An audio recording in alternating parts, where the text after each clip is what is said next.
एक गांव में एक साधु रहने आया। साधु ने कठोर तपस्या कर कई सिद्धियां हासिल की थी, इसलिए साधु जल्द ही इस गांव में और आजू बाजू के गांव में प्रसिद्ध हो गया। इस गांव के पड़ोसी गांव में एक व्यापारी रहता था। व्यापारी धनवान बहुत था, इसलिए उसके पास किसी भौतिक वस्तु की कोई कमी नहीं थी। लेकिन जैसा होता है, हर आदमी कुछ ना कुछ कमी महसूस करता ही है। इस व्यापारी को भी मन से शांति नहीं मिली थी। मन से शांति पाने के लिए व्यापारी कई तरह के नुस्खे आजमा चुका था, लेकिन किसी ने भी उसे सफलता नहीं मिली थी। गांव के लोगों से साधु के बारे में काफ़ी प्रशंसा सुनने के बाद व्यापारी ने तय किया कि वह इस साधु से जाकर मिलेगा और उनसे उसकी समस्या का समाधान मांगेगा। हो सकता है अपनी सिद्धियों के बल पर वह उसे मन में शांति लाने में मदद करे। अगले दिन व्यापारी साधु जहाँ रहता था उस कुटिया के पास पहुँच गया। व्यापारी ने अपने मन की सारी बात साधु को अच्छे से बताई। साधु ने उसकी बात सुनने के बाद व्यापारी से कहा कि तुम्हें कुछ दिनों तक मैं जैसा कहूँ वैसा करना पड़ेगा और यही रहना पड़ेगा।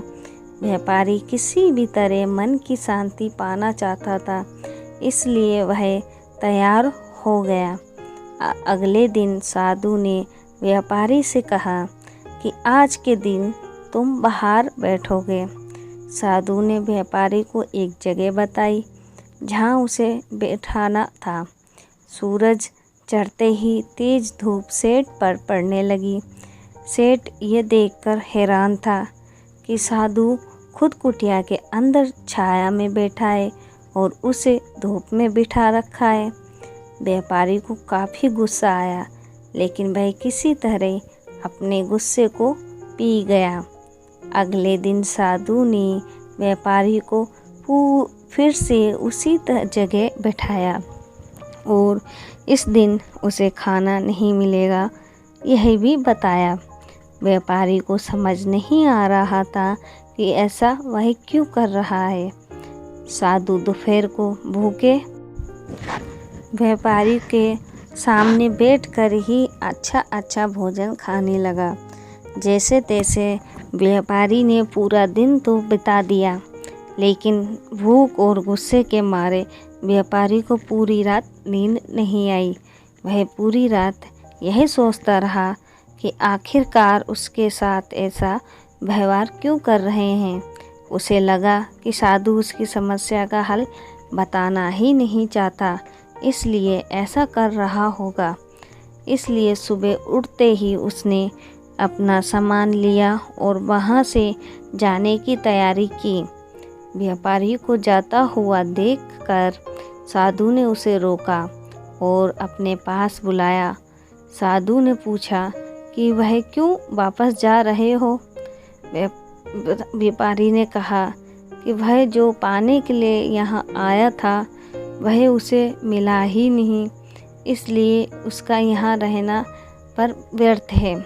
साधु ने उसे कहा कि मैंने तुम्हें बहुत कुछ दिया, लेकिन तुमने कुछ लिया ही नहीं। व्यापारी को कुछ समझ में नहीं आया। वह बोला, आपने तो मुझे कुछ भी नहीं दिया। साधु ने कहा कि जब मैं तुम्हें धूप में बैठाकर खुद छाँव में बैठा, तब मेरे सर पर पड़ने वाली छाँव तुम्हारे किसी काम की नहीं। यह तुम्हें समझ जाना चाहिए था, तुम नहीं समझे।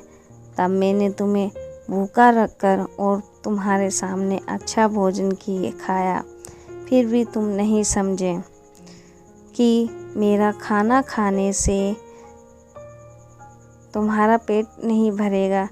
यही बात को आगे बढ़ाते हुए मैं तुम्हें बताता हूँ कि मेरी सिद्धियों से तुम्हें मन की शांति नहीं मिलने वाली। जैसे तुमने अपने परिश्रम से धन, नाम, रुतबा सब कमाया है, वैसे ही तुम्हें अपने मन की शांति भी खुद ही कमानी होगी। व्यापारी साधु की बात समझ गया और उसने साधु से कहा कि मैं यहाँ किसी तावीज़ या किसी वस्तु को पाने की आशा से आया था, लेकिन आपने मुझे उससे भी कीमती चीज़ दे दी है। उसने साधु को धन्यवाद किया और खुशी खुशी अपने घर वापस लौट गया। दोस्तों, हमारे जीवन की परेशानियां हम ही हल कर सकते हैं, कोई और नहीं।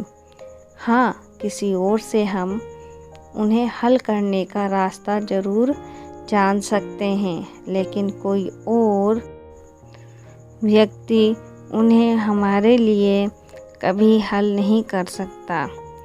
दोस्तों, हमारा काम हमें ही करना पड़ेगा, या वो काम हो या मन की शांति। दोस्तों, ये कहानी आपको कैसी लगी हमें कमेंट बॉक्स में ज़रूर बताएं, और कहानी पर पहली बार आए तो प्लीज़ हमारे चैनल को लाइक और सब्सक्राइब ज़रूर कीजिए, ताकि आगे आने वाली वीडियो की नोटिफिकेशन आपको समय पर मिल जाए। धन्यवाद।